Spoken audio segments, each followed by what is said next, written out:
Welcome back to Midwest Backyard Barbecue. Today we are going to go on an adventure. This is going to be something I haven't done before, and you probably are going to ask yourself, you started a YouTube channel on barbecuing and you've never done pulled pork. No, I have not.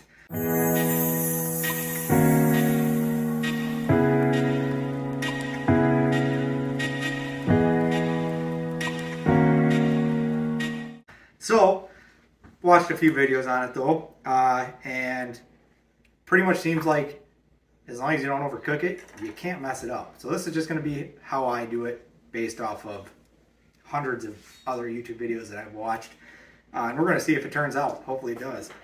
So I've got it out of the packaging. It's a pork butt bone in. Everything I've seen is that if you don't get the bone in on it, that it'll just kind of fall apart or unroll on you, whatever. Maybe I'll try one that doesn't have a bone in it sometime and see how that goes too.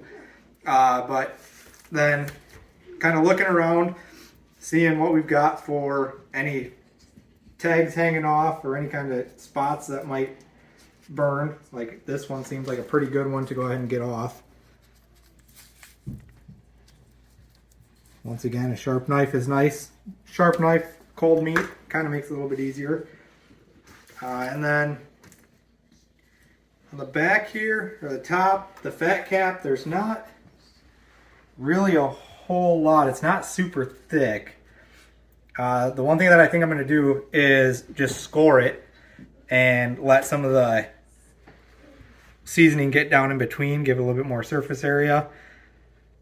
But I'm not trying to score the meat. I'm just trying to score that fat. And we'll see how it turns out.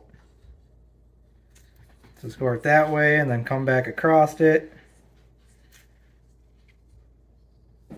This may or may not give it that signature pattern that you kind of see on some pictures of pulled pork before you pull it. Right, so we're going to go ahead and do that. Take a glove off to keep stuff clean. And for this one, we're going to use the barbecue rub by Killer Hogs Barbecue. Malcolm Reed is kind of one of the people who got me into barbecuing. He makes it look so fun and easy. So we're going to go ahead and season it with this and see how it tastes. This is a big piece of meat, so you can go pretty heavy with your seasoning on it.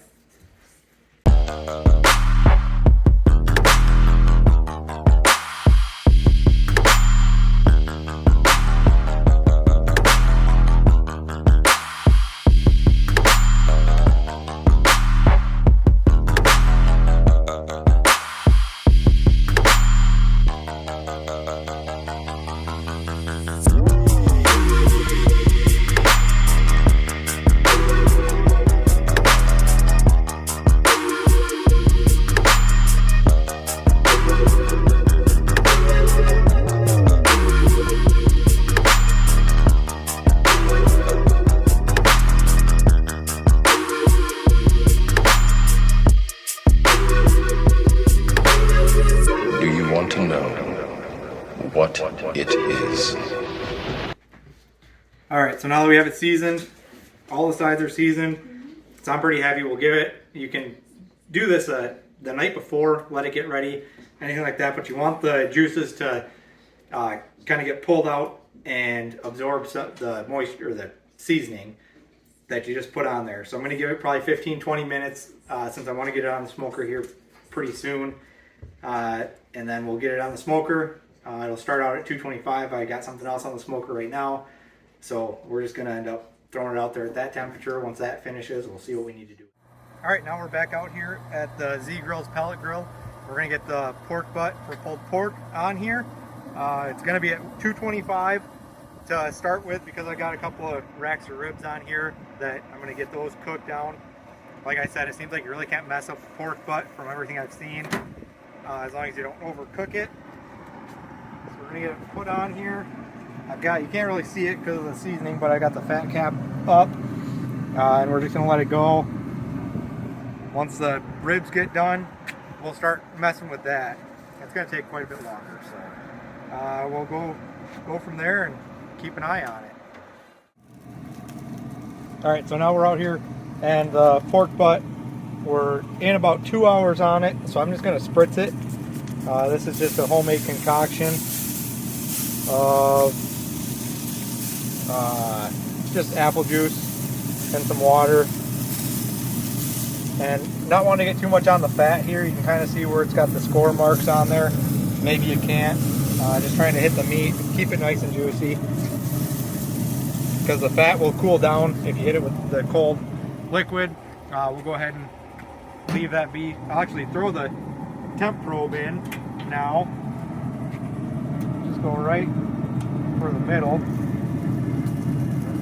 That's actually the bone. So we'll go right about like that. And we'll keep an eye on it and decide what we want to do. Once it hits about 160, it might get a stall. And then we'll wrap it and get it up to just about 200. Alright, so now we're back. We got the pork butt off of the smoker. And we're going to go ahead and get it covered up. Add a little bit more seasoning and a couple other things to keep it juicy. As you can see, the bark is pretty well adhered to it. It's not coming off of my fingers or anything like that, but it's also not quite as crispy looking as I would have liked it to be, which maybe I could have given a little bit more time, but it's also getting late in the night. But internal temperature right now is 160 on the fat end over here. You know, I was getting up to a 175 where the money muscle is and everything. So it's a good time to wrap. So what we're going to do is go ahead and take some brown sugar. Just see how this tastes. Like I said, this is the first one I've ever done, so we'll get it sprinkled on here.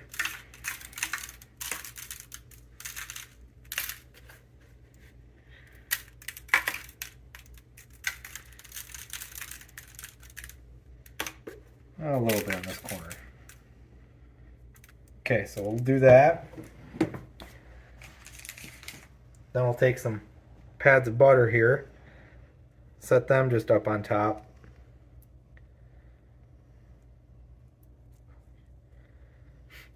Then I want to just sprinkle a little bit more of the barbecue rub by Killer Hogs Barbecue. Once again, shout out to Malcolm Reed. Just do a little sprinkle on top here.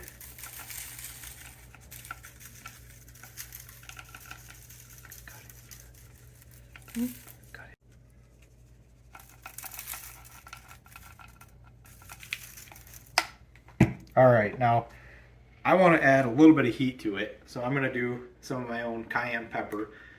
I'm just going to do a little bit because I don't want to overpower it, but I'm hoping with all the sweet that is in the brown sugar, and then reading through the ingredient list on the barbecue rub, that's got a little bit of sweetness to it too. So now we'll go ahead, and I should have gotten this ready before.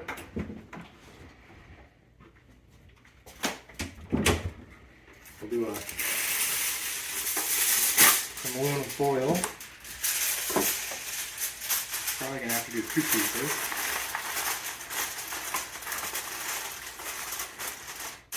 Now this is why I said it's more just a covering it, not necessarily a wrap.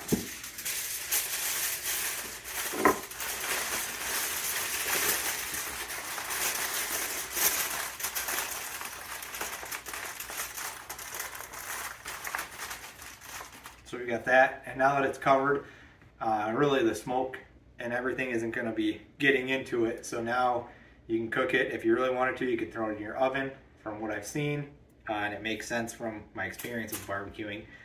You could not going to really get too much of a difference in flavor profiles if you throw it in the oven to let it finish cooking, or you can put it back on the smoker. I'm going to end up cranking the heat to about 325 to try and get this done a little bit quicker. Want to get it up to about 200 degrees. So we'll get it out on the smoker and crank the heat, and I'll throw a probe into it so I know when it gets to 200, and then we'll pull it and we'll see how nice it shreds. Alright, so now we're back in. We got the pork roast off of the smoker, the internal temp was reading about 202, and then I kind of probed around a little bit, but we'll do the big reveal here. See what it looks like. And I don't know, like I said, I haven't done one before, but looks darn good to me. We're gonna go ahead and let this rest for 15, maybe 20 minutes if we can wait that long, just so it doesn't burn my hands too bad when I'm pulling it. And we'll come back when we're doing that. Alright, so now we've let the pork butt cool down for 15-ish minutes. I just couldn't take it anymore. We're gonna go ahead and try shredding it. Hopefully, from all the videos I've watched, it works out beautifully. So we got the bone in, so we're gonna try and, I've seen some people be able to pull the bone out, and other people not be able to. I'm gonna give up on that, and I'm just gonna start shredding.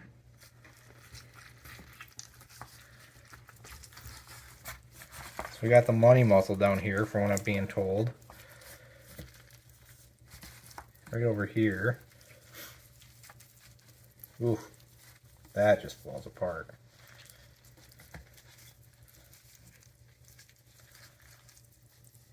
Well, this end is beautifully done. Let's find out if it's gone through the whole way.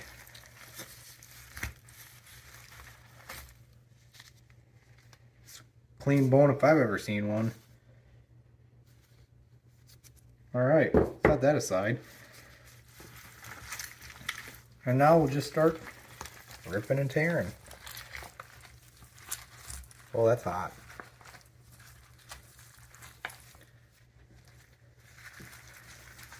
Alright, so I wanted to get a taste in. Man, just look at how that tears apart.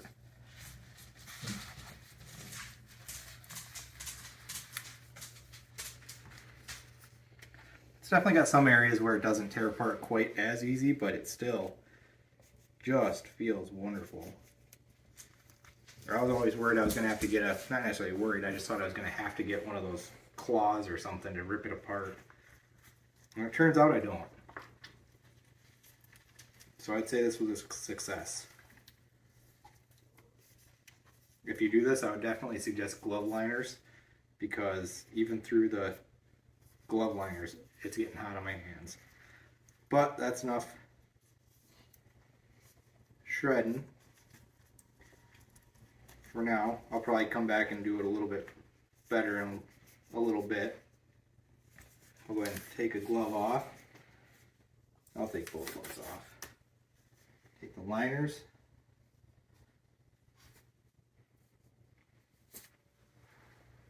And then I just want to see what it does if we add, because the seasoning is all on the outside of the meat. So one thing I saw was if you take and you sprinkle just a little bit to get the seasoning on the inside, that'll kind of soak in, and then you can mix it up too once you're done. But we're just going to reach down here, get a piece. Let's see how it tastes.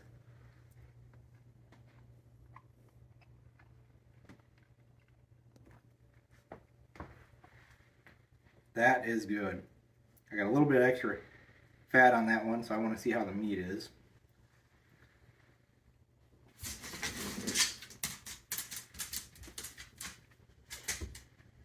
That's good. So yeah, pellet grill, pork butt for shredded pork. That is delicious. Using the barbecue rub by Killer Hogs Barbecue. Tastes delicious. You can definitely throw some barbecue sauce in here if you wanted to. One thing I'll do, it's pretty late at night, so we're not going to actually eat any of this tonight except for a few bites, as I save the juices here that were in the pan. We'll get the fat off the top of it, and then when we go and throw this in the slow cooker tomorrow or whenever we end up doing this, once we get it up to temp, we'll end up dumping some of these juices onto it, and that'll help get some of the flavor back into it as well, hopefully, from what I've heard. So I would say this one knocked this out of the park for the first pork butt and pulled pork that I've done. Super simple, but once again, it's also a really long cook. This was 6-7 hours on it, but it just depends on the size of the pork butt. This one was like 7.8 pounds bone in, and so yeah, had about 8 hours on it. But other than that, make sure you like, subscribe, and share this. And then I'm on all the social except for Twitter, and you can kind of keep up with what's going on that way.